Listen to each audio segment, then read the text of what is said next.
ଚିତା କାଟିବା ଯେଉଁଟାକି ଠକିବା, ନାଁ କରିବା, ସୁନାମ ଅର୍ଜନ କରିବା, ନାଁ ରଖିବା, ଯଶ ରଖିବା, ନାକ ଛିଞ୍ଚାଡ଼ିବା, ବିରକ୍ତ ହେବା, ନାକ ଟେକିବା, ଘୃଣା କରିବା, ନାକେଦମ କରିବା, ଅଥୟ କରିବା, ପିଠିରେ ପଡ଼ିବା, ସାହା ହେବା, ଫସର ଫାଟିବା, ବ୍ୟର୍ଥ ହେବା, ଫଟେଇ ହେବା, ଗୋଟିଏ କଥାକୁ ବାରମ୍ବାର ପଚାରିବା, ବାଟ କାଟିବା, ନିଜ ସୁବିଧା ଦେଖିବା, ବାଟ ଭାଙ୍ଗିବା, ଉପେକ୍ଷା କରିବା, ବାଟ ମାରଣା ହେବା, ମଝିରେ ଅନ୍ୟ ଦ୍ୱାରା ଅପହୃତ ହୋଇଯିବା, ବିରାଡ଼ି ଛିଙ୍କିବା, ଅନୁକୂଳ ବିଗିଡ଼ିଯିବା। ତାପରେ ବିରାଡ଼ି କପାଳକୁ ଶିକା ଛିଣ୍ଡାଇବା, ଇଚ୍ଛା ଅନୁସାରେ ସୁବିଧା ମିଳିବା, ଭାଲୁ ଧରାଇବା, କୌଶଳରେ ଜଞ୍ଜାଳଗ୍ରସ୍ତ କରାଇବା, ଭୂତ ଖାଇବା, ଅନ୍ୟ ହାତରେ ପଡ଼ିବା, ମହର ଘରୁ ଯାଇ କାନ୍ତରରେ ପଡ଼ିବା। ତାର ଅର୍ଥ ହେଉଛି ସାମାନ୍ୟ ବିପଦରୁ ଯାଇ ବଡ଼ ବିପଦରେ ପଡ଼ିବା।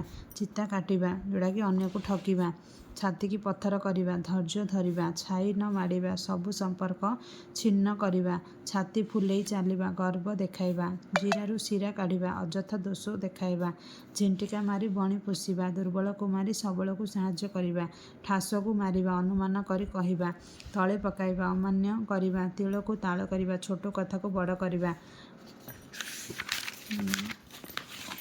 ନେକ୍ସଟ ଆମର ଦାଉ ସାଧିବା, ପ୍ରତିଶୋଧ ନେବା, ମନ ଘର ଧରିବା, ଅସୁବିଧାରେ ପଡ଼ି ସଚେତନ ହେବା, ମାଛିକି ମର ନ କହିବା, ଖୁବ୍ ନିରୀହ, ମୁହଁ ବଢ଼ାଇବା, ସୁବିଧା ଦେବା, ମୁହଁ ଦେବା, ପ୍ରଶ୍ରୟ ଦେବା, ମୁଣ୍ଡ ଝାଳ ତୁଣ୍ଡେ ମାରିବା, କଠିନ ପରିଶ୍ରମ କରି ପେଟ ପୋଷିବା, ମୁଣ୍ଡକୁ ତେନ୍ତୁଳିଆ ବିଛା କାମୁଡ଼ିବା, ଭୀଷଣ ଚିନ୍ତାରେ ପଡ଼ିଯିବା, ରକ୍ତ ଚାଉଳ ଚୋବାଇବା,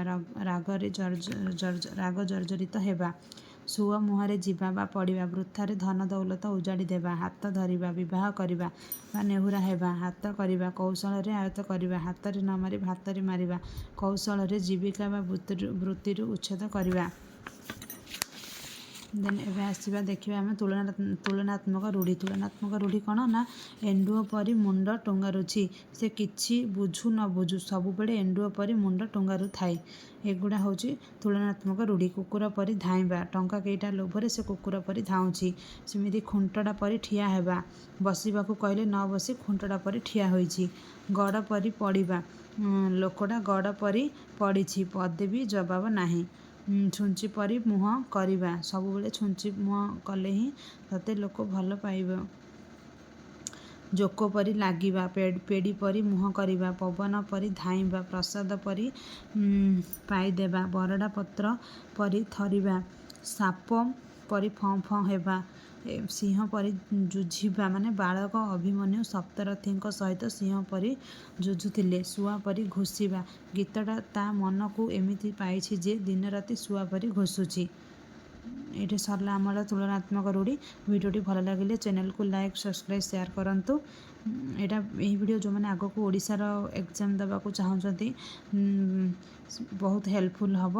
ଏହି ଭିଡ଼ିଓ ଦେଖିବା ପାଇଁ ଚ୍ୟାନେଲକୁ ଲାଇକ୍, ସବସ୍କ୍ରାଇବ୍, ସେୟାର କରନ୍ତୁ।